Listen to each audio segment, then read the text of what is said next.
தேடும் கயமா முகனை செருவில் சாடும் தனியானை சகோதரனே. திருச்சிற்றம்பலம். சக்கரவர்த்தி தவராச யோகி எனும் மிக்க திரு மூலனருள் மேவுநாள் என்னாலும். திருச்சிற்றம்பலம். அண்டசராசரங்களுக்கெல்லாம் அதிபதியாக விளங்கக்கூடிய முருகப்பெருமானுடைய ஒப்பற்ற கருணையினாலே அருள்மிகு கமல விநாயகர் சத் சங்கமும் புரசை திருநெறி கழகமும் இணைந்து மிகச்சிறப்பாக நிகழ்த்தி வருகின்ற திருமந்திர தொடர் சொற்பொழிவில் இன்றைய தினம் 3ஆம் தந்திரத்தில்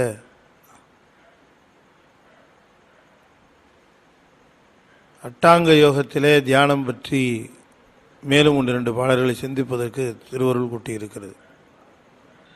மனத்து விளக்கினை மாண்பட ஏற்றி சினத்து விளக்கினை செல்ல ஒருக்கி அனைத்து விளக்கினையும் திரியொக்க தூண்டி மனத்து விளக்கது மாயா விளக்காமே என்று ஒரு அரிய செய்தியை திருமூலர் சொல்லுகிறார். வீட்டிலே மேல் மாடம் என்று இருக்கிறது. அந்த மேல் மாடத்திலே ஒரு விளக்கை ஏற்ற வேண்டும். மேல் மாடத்திலே ஏற்றப்படுகிற விளக்கானது இருளிலே மூழ்கி கிடக்கிற அந்த வீட்டிற்கு ஒளியை தந்து தெளிவை தந்து உண்மையை அடையாளம் காட்டி நல் உணர்வை தூண்டுகின்ற நிலையிலே அது அமைகிறது. அந்த விளக்கு மனத்து விளக்கு. அதை மாண்பட ஏற்றுதல் வேண்டும். இருட்டா இருந்துச்சு ஒரு வீடு.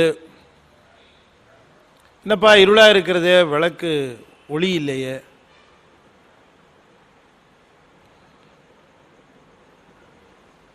இந்த ஒளி நமக்கு இருந்தால் தானே இங்கே தெளிவாக தெரியும்.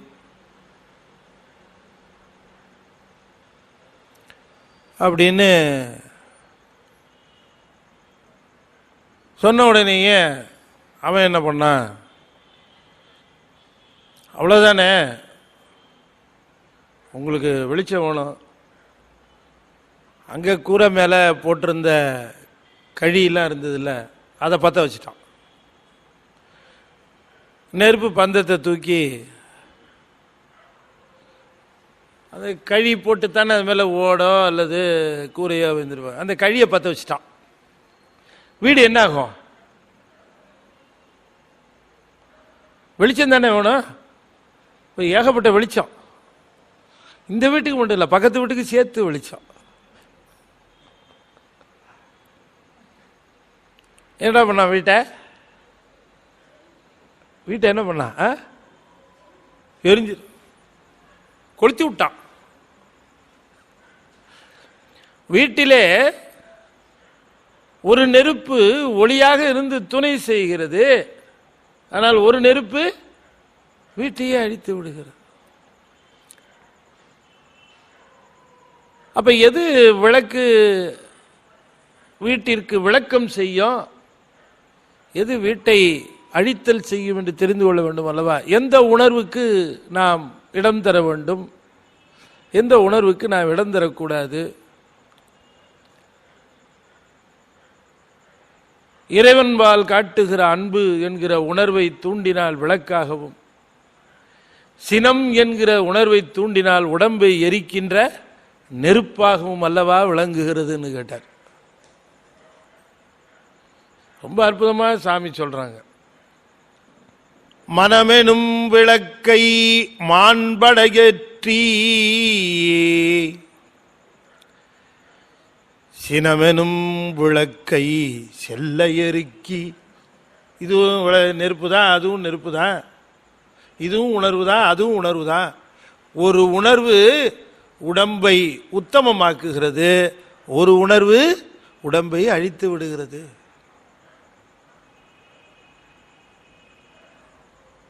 அதுல ரொம்ப அற்புதமா சொன்னார்.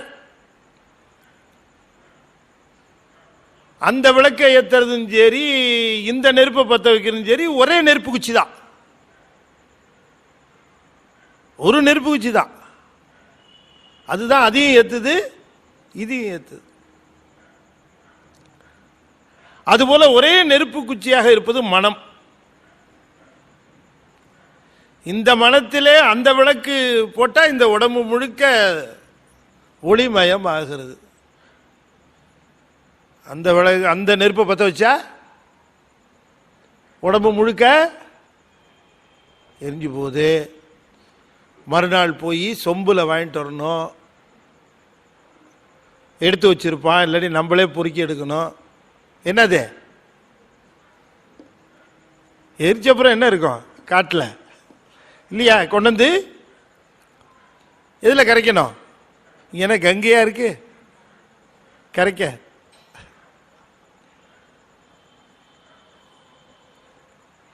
உடம்பு என்ற ஒன்று இருக்கிறதே, அது இறைவனால் தரப்பெற்றிருக்கிற மிகப்பெரிய வரம், அற்புதமான மாளிகை.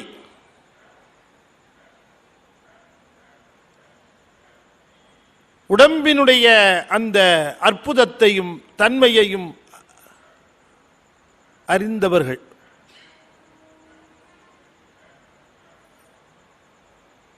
ஒரு பொருள் உங்கள்கிட்ட கொடுக்குறேன், ஒரு பொருள், அந்த பொருளினுடைய அருமை தெரியல, பொருளினுடைய அருமை தெரியல.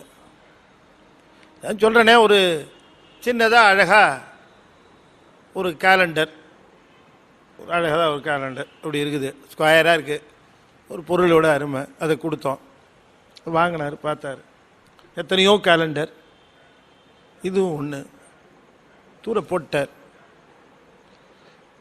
கொடுத்தவர் மேரில் இவருக்கு என்ன அபிப்பிராயம் இருக்கும்? என்னது எல்லாருக்கும் கொடுத்து நமக்கு ஒரு ஆர்டர் கொடுக்குறாரு, தூக்கிப்போ. ஒருத்தர் சொன்னார், என்னையா தூக்கி போட்ட, அவர் யாருக்குமே கேலண்டர் கொடுக்க மாட்டார், உனக்கு கொடுத்தாரா? ஆமாம். என்னையா நீ இப்படி பண்ணிட்ட? எங்கேயா போட்ட? எங்கே போட்டேன்னு தெரியல, தூக்கி விட்டு எறிஞ்சிட்டு. யா அதில் இருக்கிறது, சுற்றி இருக்கிற ஃப்ரேம் முழுக்க சுத்தமான 24 கேரட் தங்கம் ஐயா. அதில் தேதியெல்லாம் இருக்கே, ஒவ்வொரு தேதி, அதை நல்லா கவனிச்சியா? அது என்ன பளபளன்னுச்சு, ஒவ்வொன்றும் வைர கல்லியா? ஆனா அவ்வளோதான், ஹார்ட் அட்டாக். தங்க ஃப்ரேம்ல வைர கல் பதிச்ச அந்த கேலண்டரை ஏதோ எல்லாரும் கொடுத்த கேலண்டர் நினைச்சு சரியா பார்க்காம தூக்கி விட்டு இருந்துட்டியே. கொடுத்த பொருளினுடைய அருமை தெரிகிற பொழுது கொடுத்தவன் பெருமையும் தெரியும். இந்த உடம்பினுடைய அருமை தெரிந்தால்தான் கொடுத்த இறைவனுடைய பெருமை நமக்கு தெரியும். என்னைக்கு உடம்போட அருமை தெரிந்து கொள்ளுகிறோமோ அன்றைக்குத்தான் இதை கொடுத்த இறைவனுடைய பெருமை தெரியும். அதனால தான் திருமூலர் சொல்லுகிறார், இந்த உடம்பின் பெருமை அறிந்து கொள், அதன் மூலமாக அதை கொடுத்த இறைவனின் பெருமையை அறிந்து கொள்ளலாம். சாதாரணமாக எல்லாருக்கும் கொடுக்குற கேலண்டர் மாதிரி நினைக்காத. நாய்க்கு வந்தது, பூனைக்கு வந்தது, மாடுக்கு வந்தது, கழுதைக்கு வந்தது, எறும்புக்கு வந்தது, புழுவுக்கு வந்தது, எனக்கும் வந்தது ஒரு கேலண்டர்னு நினைக்காத. உனக்கு வந்தது தங்க ஃப்ரேம் போட்டு வைரக்கல் பதித்த கேலண்டர். ஒவ்வொரு நாளும் ஒரு வைரம், ஒவ்வொரு நாளும் ஒரு வைரம். பெரும்பற்ற புலியூரானை பேசாத நாளெல்லாம் பிறவா நாளே, பேசா நாளெல்லாம் பிறவா நாளே. பெரும் பற்ற புலியூரானை, பற்ற வேண்டியது புலியூரானை. பெரும்பற்ற புலியூரானை பேசாத நாளெல்லாம் பிறவா நாளே. பேச வேணாமா அவன் பெருமைய? பெருமானே பெருமானே இந்த உடலை தந்தீரே, அம்மையே அப்பா ஒப்பிலா மணிய அன்பினில் விளைந்த ஆரமுதே.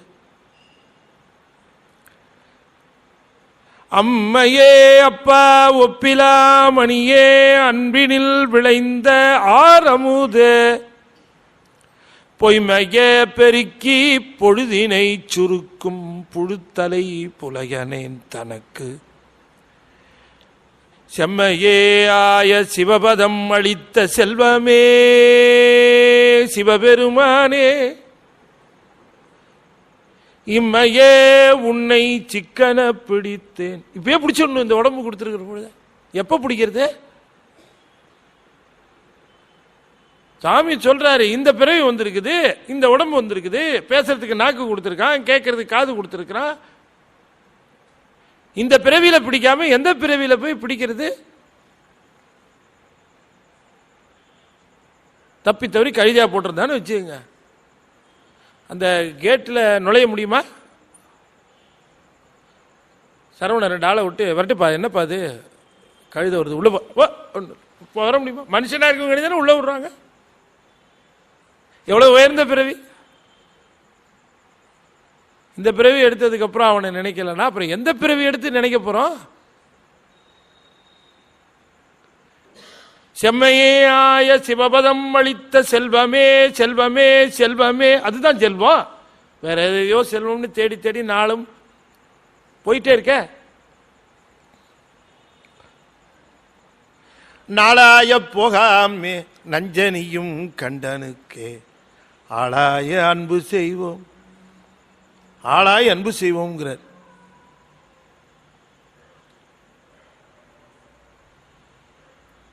இன்று நன்று நாளை நன்று என்று நின்ற இச்சையால் பொன்றுகின்ற வாழ்க்கையை போகவிட்டு போதுமின்.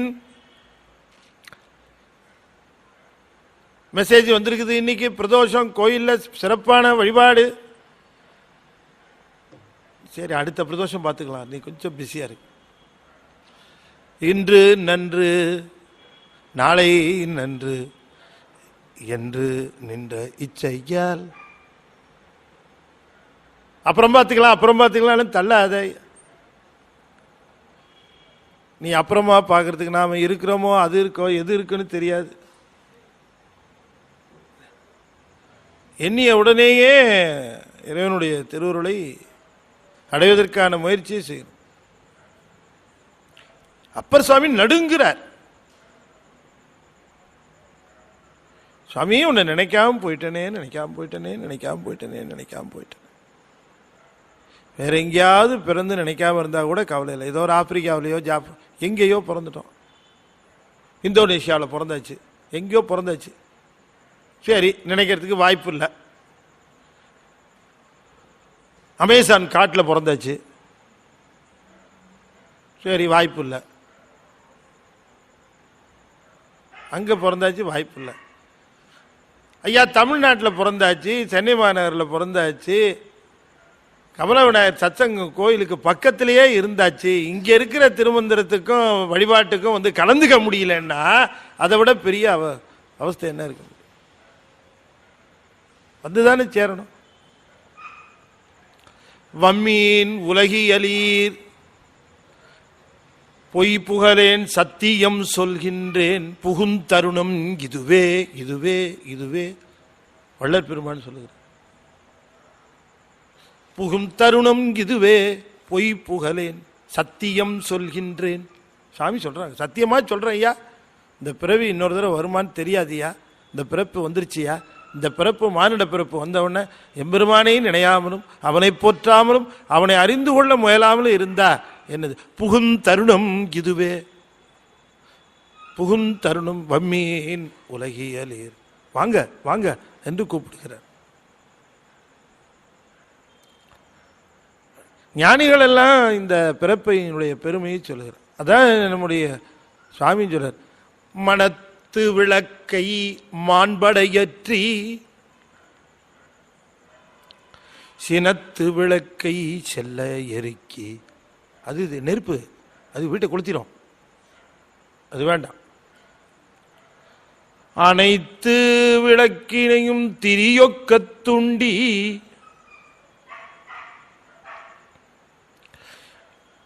மனத்து விளக்கது மாயா விளக்காமே. மாயா விளக்கு, மாயா விளக்குன்னா மாயாத விளக்கு. மாயாதன்னா நீங்காத அழியாத விளக்கு, அழியாத விளக்கு. மனசில் மட்டும் அந்த நல்ல விளக்கை ஏற்றிட்டோம்னா சுவாமியை காட்டிக்கிட்டே இருக்கும், சுவாமியை காட்டிக்கிட்டே இருக்கும்.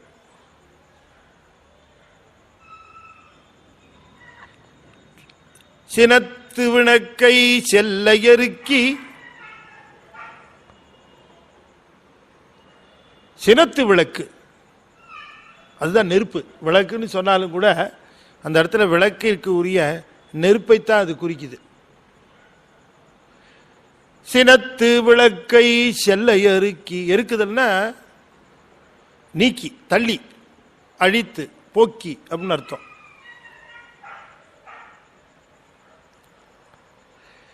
சினத்து விளக்கை செல்ல எருக்கி.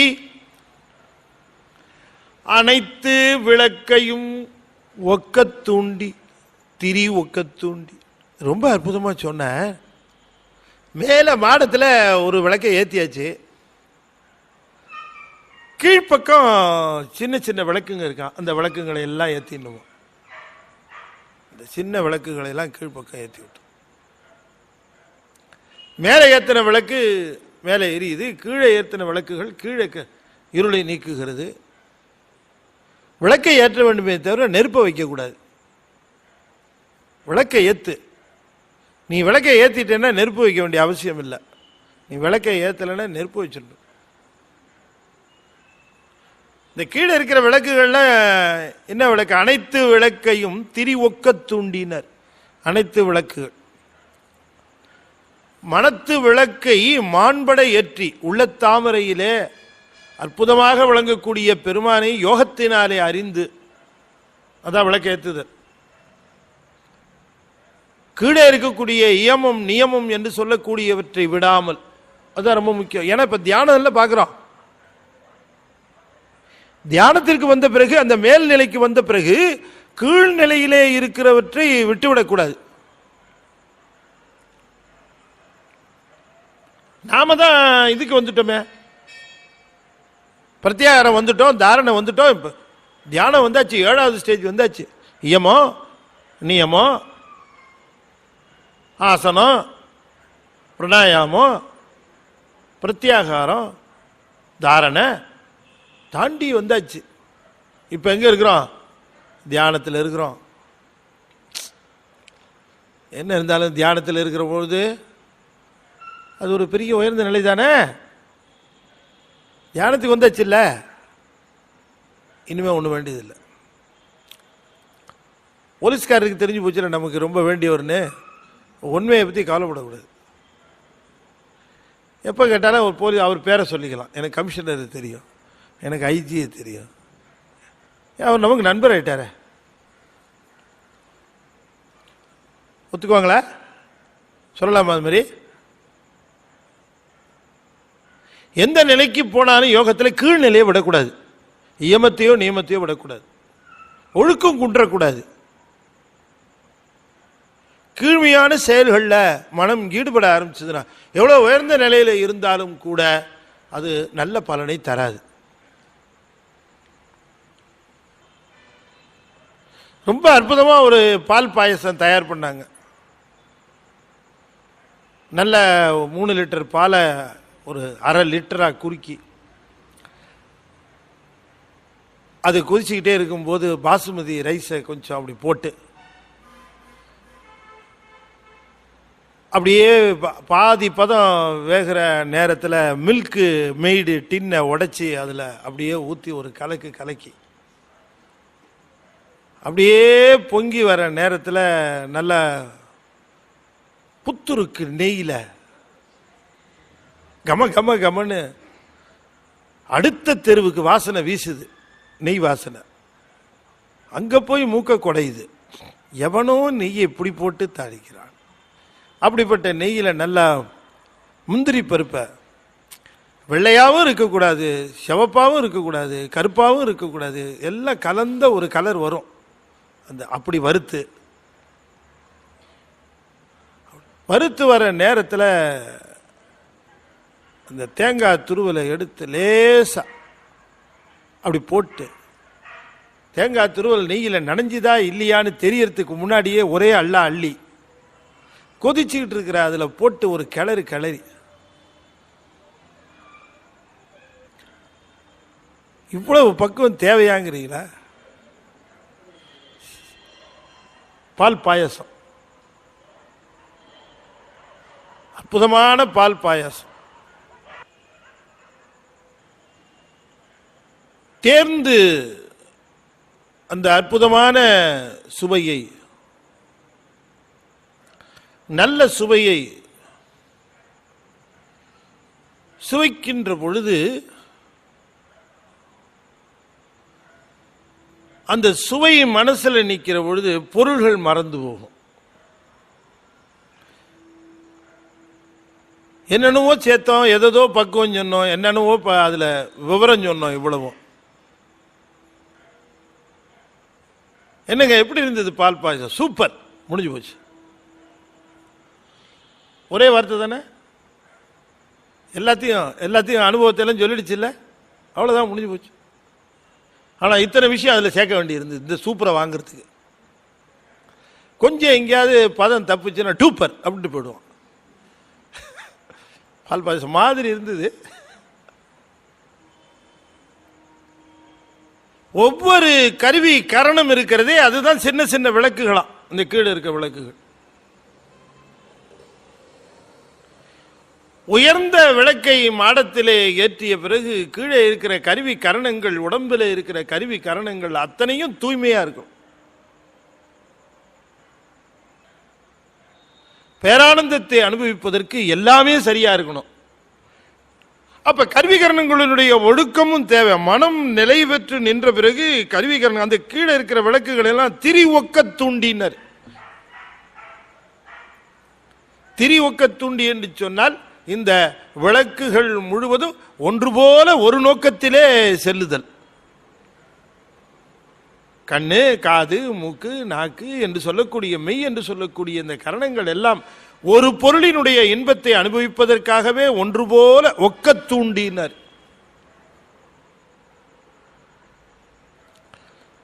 ஆக யோகத்தினாலே அடையக்கூடிய முக்கியமான பலன் என்ன என்று கேட்டால், தியானத்திலே தியான பொருளை நினைந்து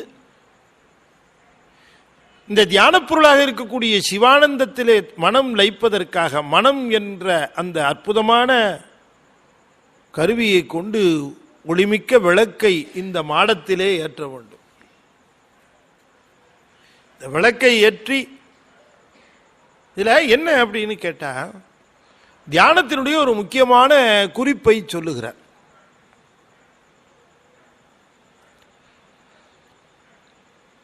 தியானத்தில் இருக்கிறவர்களுக்கும் ஒரு ஒரு குறிப்பு என்ன சொல்லுகிறார் அப்படின்னு சொன்னா, தியானத்தில் இருக்கவங்க என்ன பண்ணியிருப்பாங்க, என்ன செஞ்சிட்டு இருப்பாங்க? கண்ணை மூடி இருப்பாங்க, கருவிகரணெல்லாம் ஒன்றும் இருக்காது, அசைவிட்டு அப்படியே இருப்பாங்க. அதை பார்க்குறவன் என்ன சொல்லுவான், பக்கத்தில் இருக்கிறவன் நல்லா தூங்குறார் பாவம், ஒரு கவலையும் இல்லாமல் தூங்குறார். என்ன நாமெல்லாம் படுத்து தான் தூங்கணும், இவர் உட்கார்ந்தே தூங்குறார் அப்படின்னு சொல்லுவாங்க. ஏன்? உறக்கத்தின் பொழுது கருவிகரணங்கள் செயல்படுவதில்லை, அதுதானே முக்கியம். உறக்கத்தில், ஆழ் உறக்கத்தில். தியானம் உறக்கத்தை போலவே இருக்கிறது. இந்த உலகாயுதர்கள் என்று சொல்லக்கூடியவர் மட்டுமல்ல, ஏகான்மவாதிகள் என்ன சொல்றாங்கன்னா, சொர்க்கம் என்னன்னு கேட்டா அது வேற ஒன்றும் கிடையாது, உடம்பு ஒடுங்கி உறக்கத்திற்குள்ளே இருளுக்குள்ளே போறிய அதுதான் சொர்க்கங்கிறான். எல்லாம் மறந்த நிலை, எல்லாம் மறந்த நிலையாக இருக்கக்கூடிய உறக்கம் இருக்கிறதே, அதுதான் ஆனந்தம், அதுதான் பேரானந்தம், அதுதான் முக்தி. யார் சொல்றது? ஏகான்மவாதிகள். அதை பிரிச்சு காட்டுறதுக்காகத்தான் சாமி சொன்னாங்க. அது இருளுக்குள்ள இல்லையா போற, விளக்கை ஏத்தாமையே இருளுக்குள்ள போனா திரும்ப இருளுக்குள்ள இருப்பது எப்படி முக்தி ஆகும்? எனவே தியானம் என்பது என்ன என்று கேட்டால் அது துயில் அல்ல, அறிதுயில். அது என்னது? அறிதுயில். ஏன் அறிதுயில்? தியானத்தில் இருக்கிறவனுக்கும் தூங்குறவனுக்கு இருக்கும் என்ன வித்தியாசம்னு கேட்டா, இவனுக்கும் கருவிகரண வேலை செய்யாது, அவனுக்கும் கருவிகரண வேலை செய்யாது. இவனும் கண்ணை மூடி இருப்பான், அவனும் கண்ணை மூடி இருப்பான். இவனும் ஒரு செயலும் செய்ய மாட்டான், அவனும் ஒரு செயலும் செய்ய மாட்டான். ஆனால் தியானம் செய்யறவனுக்கு அறிவு விழித்திருக்கும், தூங்குறவனுக்கு அறிவும் தூங்கும். அவ்வளவுதான். அப்ப இந்த கருவிகரணங்கள் என்பது தியானத்தில் இருக்கிறவர்களுக்கு செயலற்று இருக்குமே தவிர ஒடுங்காது. ஆனால் உறங்குகிறவனுக்கோ அவை ஒடுங்கிவிடும். அதனால தான் சொன்னார், ஒடுங்காமல் அவையும் ஏற்றப்பட்ட விளக்குகளாக இருக்கும் என்பதற்குத்தான் அனைத்து விளக்கும் திரியோக்க தூண்ட. எல்லா விளக்கையும் ஏற்றிருக்கணும். அப்ப விளக்கு ஏற்றப்பட்ட நிலையிலே கருவிகரணங்கள் எல்லாம் செயல்படாமல் இருக்குமே தவிர அவை ஒடுங்கி இருக்காது. ஆனால் உறக்கத்தில் ஒடுங்கிடலாம். இன்னும் சொல்ல போனா கருவிகரணங்கள் எல்லாம் உறக்கத்தில் ஒடுங்கிய பொழுது அனுபவம் கிடையாது. உறக்கத்தில் என்ன அனுபவம் இருக்கு? நல்லா தூங்கணும் சார், அவ்வளவுதான். என்ன பண்ணீங்க? நல்லா தூங்கணும் சார், அவ்வளவுதான். என்ன அனுபவம்? தூக்கம் தான். அது நடுவில் கனவு இருந்தாலாவது ஏதாவது ஒரு கனவு பார்த்து அந்த கனவு இந்த கனவு அப்படின்னு சொல்ல ஒரு ஏதாவது ஒரு அனுபவம் சார். தியேட்டருக்கு போனேன் சார், ஒரு படம் பார்க்குற மாதிரி கனவு சார், நான் ஒண்டி தான் சார் இருக்கேன் தியேட்டரில் அப்படின்ற மாதிரி ஏதாவது ஒரு அனுபவம் இருக்குன்னு வச்சுக்கோங்களேன். ஏதாவது ஒரு அனுபவம் தான். ஆனால் உறக்கத்தில் ஒரு அனுபவம் கிடையாது. உறக்கத்துக்கு போனால் அனுபவமற்ற அந்த உறக்கத்திற்கும் அனுபவம் உடைய தியானத்துக்கும் வேறுபாடு இல்லை. இதில் அனுபவம் உண்டு, அதில் அனுபவம் கிடையாது. அனுபவம் பெறுவதற்குரிய நிலையிலே கருவிகரணங்கள் விழித்திருக்கும். அதுதான் ரொம்ப முக்கியம். இப்போ பல பேர் இப்போ தியான வகுப்பு நடத்துகிறாங்களே, அந்த தியான வகுப்பில் தியானத்துக்கு போன உடனே என்ன ஆச்சுன்னு கேட்டேன். சில பேரை கூப்பிட்டு கேட்டேன், நல்லா தூங்கிடுறேன் சார்ட்டாங்க. வேற எங்கேயும் அந்த மாதிரி தூக்கம் வரவே மாட்டேங்குது. வீட்டில் பொண்டாட்டி தொல்ல. அங்கே தியானத்தில் போய் உட்கார்ந்தா அவர் என்னென்னவோ சொல்கிறார். அப்படி பார், அதை பார், இதை பார், இதை பாருங்கிற சத்தம் கேட்டுகிட்டே இருக்கு. அப்புறம் சத்தம் நின்று போகுது. அப்புறம் பார்த்தா சூப்பர் தியானம் தான்றார். சரிங்க, தியானத்தில் ஏதாவது பார்க்குறீங்களா? ஏதாவது அனுபவம் வருதா? என்னத்தை பார்க்குறது? நல்லா தூங்கிட்டோம். எழுப்புறாங்க வந்து, இந்தாப்பா எழுந்திரிப்பா, டயம் ஆச்சு, அடுத்த செட்டு வந்து நிற்கிது, கமான் கெடப் அப்படின்னு. இன்னும் சில தியான வகுப்பில் ஸ்பெஷலாக என்னென்னா முழிச்ச உடனே காப்பி கொடுத்துட்றாங்களாம், பெட் காஃபி. இது அது இல்லையான்னு காட்டுறதுக்கு என்ன அழகாக இந்த பாட்டை சொல்லியிருக்காரு. ஐயா, நீ தியானம் என்பதற்கும் இந்த உறக்கம் என்பதற்கு ரொம்ப வேறுபாடு. தியானத்தில் இருப்பதாக நினைத்து கொண்டு உறக்கத்திற்கு போவதல்ல. இதில் கருவிகரணங்கள் ஏற்றப்பட்ட விளக்குகள், அனைத்து விளக்கும் திரியோக்க தூண்டி. மனத்து விளக்கு மேலேயும் விளக்கு எரியுது, கீழேயும் விளக்குகள் எரிகின்றன. அப்புறம் எப்படி அது இருளாகும்? அப்ப எப்படி இருக்கும்? ஆதியும் அந்தமும் இல்லா அருட்பெரும் சோதியையாம் பாட கெட்டேயும் வாழ்த்தடங்கன் மாதே வளருதியோ. என்னையில இருந்தே 17 இருந்தா இந்த பாட்டு என்னைக்கு ஞாபகம் வருதுன்னா, சார் பாட்டு மட்டுமா சார், கூடவே கொடுக்குற சூடான பொங்கலும் ஞாபகத்துக்கு. நான்லாம் சின்ன பிள்ளையா இருக்கும்போது திருச்சிரபுரத்தில் அந்த ஒரு இந்த பையன் மாதிரி இருப்பேன், நம்ம தம்பி மாதிரி இருப்பேன். அப்படி இருக்கும்போது இந்த மார்கழி மாதத்தில் ஒருத்தவங்க கூட்டமாக போவாங்க, என்னவோ பாடுவாங்க. என்ன பாடட்டுமே, இப்போ என்ன கூட போயிட வேண்டியது தான். அவங்க கூடவே கொஞ்சம் குளிரும், பரவாயில்ல, குளிர்னாலும் பரவாயில்ல, கூடவே போவோம். என்ன பாடுறாங்க, ஏது பாடுறாங்க, எங்கே போகிறாங்கங்கிறதுல எங்களுக்கு முக்கியம் இல்லை. முடிஞ்ச உடனே அந்த மாணிக்க விநாயகர் பிள்ளையார்கள்ட்ட வந்து அது முடியும், எப்படா முடியும் தான் பார்த்துட்டு இருப்போம். ஆனால் அப்படி ஒரு பொங்கல் எங்கேயும் கிடைக்காது.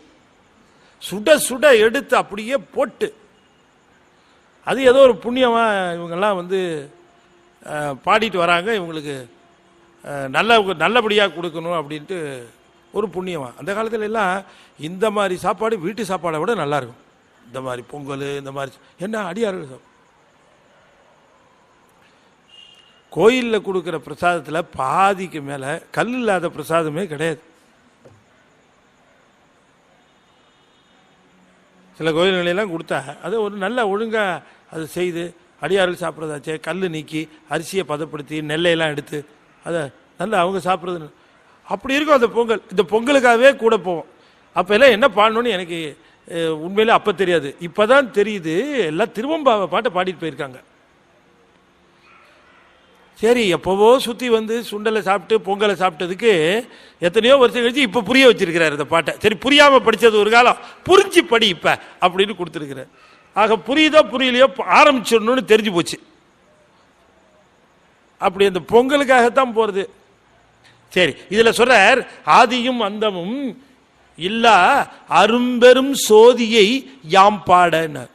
இந்த ஆதியும் அந்தமும் இல்லா அரும்பெரும் சோதியை நாங்கள் பார்த்தோம், நீ இன்னும் பார்க்கலையா?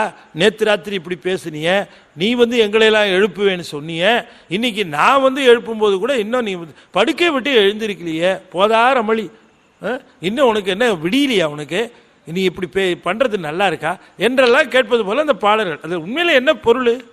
நாங்கள்லாம் தரிசனம் பண்ணிட்டு வந்துட்டோம், நீ தரிசனம் பண்ணலையான்னா, நாங்கள்லாம் அந்த அடியார்கள் எல்லாம் அந்த சோதியை இரவு உறக்கம், அதான் பழ அடியார்னு பேர் அவங்களுக்கு. அப்போ உறங்குகிற நிலை அல்ல, அரித்துயில். அந்த நேரத்தில் உள்ளே இருக்கிற ஆதியும் அந்தமும் இல்ல அரும்பெரும் சோதியை யாம் பாட கேட்டேயும், நாங்கள் பார்த்த தரிசனத்தை உனக்கு சொல்லியும் கூட நீ இன்னும் உறங்கி கொண்டிருக்கிறாய். உறங்கலாமா? அது அரித்துயிலாக அல்லவா இருக்க வேண்டும். இதுதான் அந்த பாட்டுக்கு உள்பொருள். வரவர்களெல்லாம் தியானத்தில் வெற்றி பெற்று இந்த தியான ஆரம்பத்தில் இருக்கிறவர்களுக்கு அதை அறிவுறுத்துகிறதாக, அந்த பயிற்சியில் அறிவுறுத்துவதாக அதை இங்கே சொல்லுகிறார். மனத்து விளக்கது மாயா விளக்காமே. அப்படி ஒரு விளக்கை ஏற்றினா அந்த விளக்கு மாய்தல் இல்லாத விளக்கு, அழியாத விளக்கு. அது இந்த உடம்பை போற்றி பொன்போல போற்றி காக்கும். இந்த உலகை விட்டு நீங்குகிற பொழுது கூட புகழ் உடம்பு எய்தும். அதனால இந்த உடம்பை போற்ற வேண்டாமா என்று கேட்கிறார். உடம்பை போற்ற வேண்டிய அந்த காரணமே உடம்பினாலே பெற வேண்டிய அந்த முக்கியமான அந்த யோக பூர்த்தி, யோக நிறைவு, அன்பினுடைய நிறைவை நாம் பெறுவதற்கு இந்த தியானம் துணை செய்கிறது. அதனால தான் சொன்னார், அறிவாய் அசத்தாம் ஆறாரது அகன்று செறிவான மாயையை வென்று அருளாலே பிரிவாக, பிரிவே அறியாத ஒன்று இருக்கு, பிரிவறியா பேரருள் ஆயதோர் பெற்றி. இறைவனுடைய பேரருளையே பிரியாத நிலையாக அடையக்கூடிய தன்மை, அதைத்தான் நாம் அடைய வேண்டும். அது எப்ப கிடைக்கும்னா, அறிவாய் ஆறாரையும் அசத்தாம் ஆறாறு, 36 இந்த கருவி கரணங்கள் 36 எல்லாம் அசத்து, அறிவில்லாதது. கண்ணு அறிவு கிடையாது, காது அறிவு கிடையாது, மனசுக்கு கூட அறிவு கிடையாது. இவற்றையெல்லாம் செறிவான மாயை வென்று அருளாலே, அருளினாலே இந்த மாயா காரியங்களாக இருக்கக்கூடிய இந்த கருவிகரணங்களை வென்று, இந்த கருவிகரணங்களினாலேயே அதை அடைவதற்கு முயற்சி செய்து வெல்லுவதுன்னா என்ன? என்ன வெற்றி? வெற்றினா என்ன அர்த்தம்? வெற்றினா என்ன அர்த்தம்னா, ஒருவரை வெற்றி கொள்வது என்று சொன்னால் அவர் நம் ஏவலின்பால் நிற்பதற்கு வெற்றின்னு பேர். ஒருவருக்கு நான் தோத்துட்டேன்னு என்ன அர்த்தம்? அவர் என்ன சொன்னாலும் நான் கேட்பேன்னு அர்த்தம். அவரை நான் வெற்றி கொண்டேன்னு என்ன அர்த்தம்? நான் என்ன சொன்னாலும் அவர் கேட்பார், அதான வெற்றி. இப்ப கருவிகரணங்களை வெற்றி கொள்வது என்று சொன்னால் நான் என்ன சொல்றேனோ அந்த கருவிகரணங்கள் கேட்கும், அதுதான் வெற்றி. அதனால அந்த அந்த வெற்றி, அந்த வெற்றி பெற்றவர்கள் தான் யாருன்னு கேட்டார், நெறியான அன்பர் நிலை உணர்ந்தாரேனார். இந்த யோக நிலையில நிற்கிறவர்களும் அன்பர்னு சொன்னார் பாருங்க, அதுதான் ரொம்ப முக்கியம். என்னன்னு கேட்டா, யோகம் செய்தாலும் கூட சிவத்தின் பால் இருக்கிற அன்பின் காரணமாகத்தான் இந்த யோகத்தை செய்கிறோம், இந்த தியானத்தை செய்கிறோம், இந்த பிரத்யாகாரத்தை செய்கிறோம். பிராணாயாமம் எதை செய்தாலும் அட்டாங்க யோகத்தில் எந்த நிலையில் நின்றாலும் அவைகளெல்லாம் சிவபெருமானுடைய பேரருளையும் ஆனந்தத்தையும் அனுபவிப்பதற்காகத்தான் நான் செய்கின்றேன் என்று ஒரு பிரிவிலாத அந்த பிரிவிலாத பேரருளாயதோர் நாமே சிவமாகிற நிலை அது எப்படி வருகிறது? அறிவாய். அந்த அறிவு எப்போ வருகிறதுன்னா அசத்தாம் ஆறாரையும், ஆறாறு எத்தனை? 36. அந்த தத்துவங்களை எல்லாம் 36 தத்துவங்களையும் அசத்தாக இருக்கக்கூடிய தத்துவங்களையும் செறிவான மாயையை வென்று அறிவாய். செறிவான மாயையை வென்று அறிவு பொருள் நான். இந்த மாயாகாரியமாக இருக்கக்கூடிய இந்த பொருள் அல்ல நான், இந்த உடம்பல்ல நான். ஆனால் இந்த உடம்பு எனக்கு கருவி, சிறந்த கருவி. ஆனால் நான் என்னை உடம்பாக கருதி கொள்ளக்கூடாது. எனக்கு உடம்பு ஒரு கருவி என்று அறிந்து இது மாயையினுடைய காரியம் என்று உணர்ந்து அருளாலே, சிவபெருமானுடைய பேரருளாயே அருளாலே அவனை விட்டு பிரியாத நிலை, எப்பொழுதுமே அவனை சிந்திக்கிற நிலை, எப்பொழுதுமே அவனை விட்டு பிரியாத ஒரு நிலையை நாம் இந்த அடைந்து விட வேண்டும் இந்த உடம்பு இருக்கிற பொழுதே. அப்படி அடைகின்ற நெறியான அன்பர், அந்த மாதிரி அன்பர்கள் தான் நிலை உணர்ந்தாரே தம்முடைய உயர்ந்த நிலையை உணர்ந்தவர்களாக இருப்பார்கள். எனவே யோகத்தினாலே மனம் என்கிற கருவியை கொண்டு உள்ளே இருக்கிற பொருளை உணர்ந்து மாயாகாரியங்களாக இருக்கக்கூடிய இந்த உடம்பு நமக்கு கருவிகளாக வந்திருக்கின்றன. இவற்றை கொண்டு அவனை அறிவதற்குத்தான் இவையே தவிர இவற்றை கொண்டு நம்முடைய வினைப்பயன்களை அனுபவிப்பதற்காக. இப்ப நாக்கு எதுக்கு கொடுத்துருக்காரு? ருசிக்காக. கரெக்டாக சொன்னான் அந்த பையன். அவன் புஸ்தகம் தரணும் உனக்கு, ஏதாவது நிறையா பதில் சொல்கிறான், கரெக்டாக சொல்கிறான். நம்மளாம் யோசிக்கிறோம். நாக்கு எதுக்கு கொடுத்துருக்காருன்னு என்ன சொன்னா? ருசிக்காக கொடுத்துருக்காருன்னு கரெக்டாக சொல்கிறோம். இந்த நாக்கு ருசிக்காகவே தான் நம்ம நிறைய இடத்துல மாட்டிக்கிறோம் இல்லையா? ருசிக்காகத்தான் பல இடங்களில் மாட்டிக்கிறோம். நேற்று கூட வள்ளல் பெருமான் பாட்டில் சொல்லுகிற பொழுது சுவையலாம் விரும்பியே ஊரெல்லாம் திரிந்துனார் வள்ளல் பெருமான் சொல்றார். ஒவ்வொருத்தன் சுவைக்காகவே சுவையெல்லாம் விரும்பி, எல்லா சுவைகளையும் விரும்பி ஊரெல்லாம் திரிந்து கிடைச்ச இடத்துல சாப்பிட மாட்டான். ரவா தோசைன்னா அந்த ஹோட்டல், காஃபின்னா இந்த ஹோட்டல், இட்லினா இந்த ஹோட்டல், இப்படி வச்சிருக்கிறான் அவனை. சுவையெல்லாம் விரும்பி ஊரெல்லாம் திரிந்தேன்னார். சுவைகளுக்காக பல இடங்களுக்கு போறிய, அருளிற்காக பல இடங்களுக்கு நீ அலைந்தது உண்டா? இந்த அருளை பெற வேண்டுமே என்பதற்காக எத்தனையோ இடத்துக்கு அலைஞ்சிருக்கிறியா? அதை எங்கேயும் சொல்லுகிறார். இந்த கருவி கரணங்கள் முழுமையும். அப்ப சுவை என்பது என்னன்னு சொன்னா, இந்த நாவினாலே உணவு சுவையை அறிவதல்ல, நாவினாலே உணர்வு சுவை அறிவது. நாவினாலே உணர்வு சுவை, காதினாலே உணர்வு சுவை, காதினாலே உணர்வு சுவை.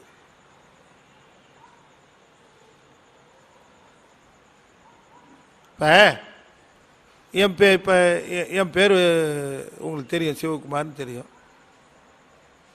அப்போ ரோட்டில் ஒரு பையன் போயிட்டு இருந்தான்.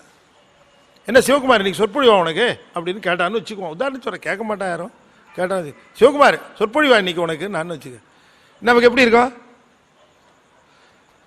நமக்கு இவ்வளோ போதாத காலமா அப்படின்னு நினைக்க தோணும். இவன் சிவகுமார் அவருக்கு எப்படி இருக்கும்? காதுக்கு கஷ்டமா இருக்கும். இதே என் 3 வயசு பேரன் அப்போதான் பேச ஆரம்பிச்சிருக்கான், தத்தைக்கா புத்தைக்கான்னு பேசுகிறான். 1.5-2 வயசு.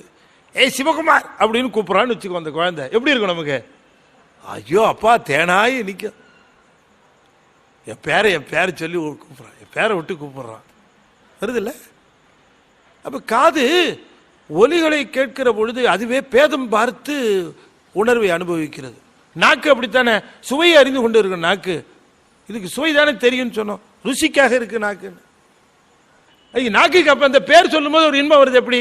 இந்த மனித உருப்பெற்ற ஒரு பெயரை சொல்லுகிற பொழுதே நாக்கிற்கு சுவை வேறுபாடு தெரிகிற பொழுது, அண்டமெல்லாம் படைத்த பரம்பொருளாக இருக்க சிவபெருமானுடைய திருநாமமாகிய நமச்சிவாயம் சொல்லுகிற பொழுது இந்த நாக்குக்கு எப்படி உணர்வு வராமல் போகும்? அந்த நாக்கு அதை சொல்லும் போது ஒரு இன்பம் வர வேண்டாம்? அதனாலதான் சொன்னாரு, மூக்குக்கு அணிகலம், காதுக்கு அணிகலம். நம்ம அதெல்லாம் போட்டிருந்திருக்கோம் ஒரு காலத்தில். நீங்களும் அப்படி பார்க்காதீங்க, நம்மளும் போட்டிருந்திருக்கோம். என்னது? மூக்கு. மூக்கையான்னு பேர். மூக்கையன்னா வேற அர்த்தம், மூக்கு கையும் ஒன்றா இருக்கிறாரு. விநாயகருக்கு பேர் மூக்கையன். யானைக்கு தானே மூக்கும் கையும் ஒன்று, அதனால மூக்கும் கையும் ஒன்றா இருக்கிறவர் மூக்கையன். விநாயகருக்கு பேர் மூக்கையன் பேர். இப்போ ஊர்ல எல்லாம் என்ன ஆயிடுச்சுன்னா மூக்கு குத்துனா அவனுக்கு மூக்கையன்னு பேர், மூக்கையன். சரி அப்படி விடுங்க. மூக்குக்கு ஒரு அணிகள், காதுக்கு அணிகள், கடுக்கன்லாம் போட்டு எல்லாத்துக்கும் அணிகள். நாக்குக்கு இப்போ அன்னைக்கு சொன்னவொடனே ஒருத்தர் சொன்ன, இல்லை சார் இப்போ நாக்கையும் பொத்தல் போட்டு எத்தையோ தொங்க விட்டுட்டு இருக்கானுங்க சார். நாக்குக்கு அணிகள் இல்லை. உண்மையா நாக்கு என்ன அணிகலனா? நான் அவினு கருங்கலம் நமச்சிவாயவே சொன்னார் அப்பர் சுவாமி. எங்க வேணா என்ன வேணா அணிகலம் போட்டு தொலை, ஆனா நாக்குக்கு மட்டும் நீ ஒரு அணிகலமா வச்சுக்க வேண்டியது நமச்சிவாய நமச்சிவாய. பூவினு கருங்கலம் பொங்கு தாமரை, கோவினு கருங்கலம் கோட்டம் இல்லது, ஆவினு கருங்கலம் அரணஞ்சாடுதல், நாவினு கருங்கலம் நமச்சிவாயவே நமச்சிவாயவே நமச்சிவாயவே, நாவினு கருங்கலம் நமச்சிவாயவே. இல்லக விளக்கது இருள் கடுப்பது, நல் அக விளக்கது நமச்சிவாயவே. என்ன அற்புதமாக இருக்கு. நம்மளாம் எவ்வளோ கொடுத்து வச்சோங்க, எவ்வளோ கொடுத்து வச்சோம். ஆக தியானம் என்பது அந்த உடம்பை யோக நிலையிலே ஒளி உடம்பாக ஆக்கி கொண்டு இறைவனை வழிபாடு செய்வதற்குரிய நிலையிலே ஒன்றாக ஆகி அந்த நிலையிலே இருப்பதுதான் என்று சொல்லி தியானத்தை நிறைவு செய்கிறார். நாமும் தியானத்தை நிறைவு செய்துட்டோம். எண்ணியர் எண்ணியாங்கு எய்துவ எண்ணியர் திண்ணியராக, அந்த திண்மையாக நினைக்கிறதுனால தான் நான் சேர்றேன். இல்லைன்னா அவ்வளவு ஒரு தடங்கள், அவ்வளோ ஒரு சமாச்சாரங்கள் இருந்தாலும் சேர்ந்துடுறேன். அப்படி இந்த அடியார் பெருமக்களுடைய அன்பு எவ்வளவு சிரமப்பட்டு வந்தாலும் அடியாருடைய நம்ம ஐயா முகம், சரவண முகம், அடியார்களுடைய திருமுகங்கள் எல்லாரையும் பார்க்கிற பொழுது ஒரு பேரானந்தம். சரி, கஷ்டப்பட்டது வீணாகலை, அன்பர்களெல்லாம் நாம் சந்தித்தோம் அப்படிங்கிறது இல்லை. கூடும் அன்பினில் கும்பிடலே அன்றி வீடும் வேண்டா விரலின் விளங்கினார் என்று சொல்வது போல அடியார் திருக்கூட்டத்தை இணங்கிறத விட என்ன பேரின்பம் இருக்க முடியும்? அப்படிப்பட்ட பேரின்பத்தை வழங்கிய திருவருளுக்கு நன்றி சொல்லி இப்பொழுது 5 எழுத்தை ஓதி நிறைவு செய்வோம் என்று சொல்லுகிறேன். ஓம் நமச்சிவாய, ஓம் நமச்சிவாய, ஓம் நமச்சிவாய, ஓம் நமச்சிவாய, ஓம் நமச்சிவாய. திருச்சிற்றம்பலம். இந்த அற்புதமான ஞான வேள்வியிலே பங்கு பெற்ற உங்கள் அத்தனை பேருக்கும் திருமூலர் பெருமானுடைய குருவருளும் ஆடல் வல்லானுடைய திருவருளும் உங்களுக்கு நிறைந்து விளங்கும். உங்கள் வாழ்விலே எல்லா வளமும் நலமும் பெற்று எல்லா சிறப்புகளையும் பெற்று எல்லா உயர்வுகளையும் நீங்கள் பெற்று வாழ்வாங்கு வாழ வேண்டும் என்று வாழ்த்தி மீண்டும் சந்திப்போம் என்று கூறி விடைபெறுகிறேன். நன்றி, வணக்கம். திருச்சிற்றம்பலம். தென்னாடுடைய சிவனே போற்றி, வெற்றிவேல் முருகனுக்கு. திருச்சிற்றம்பலம்.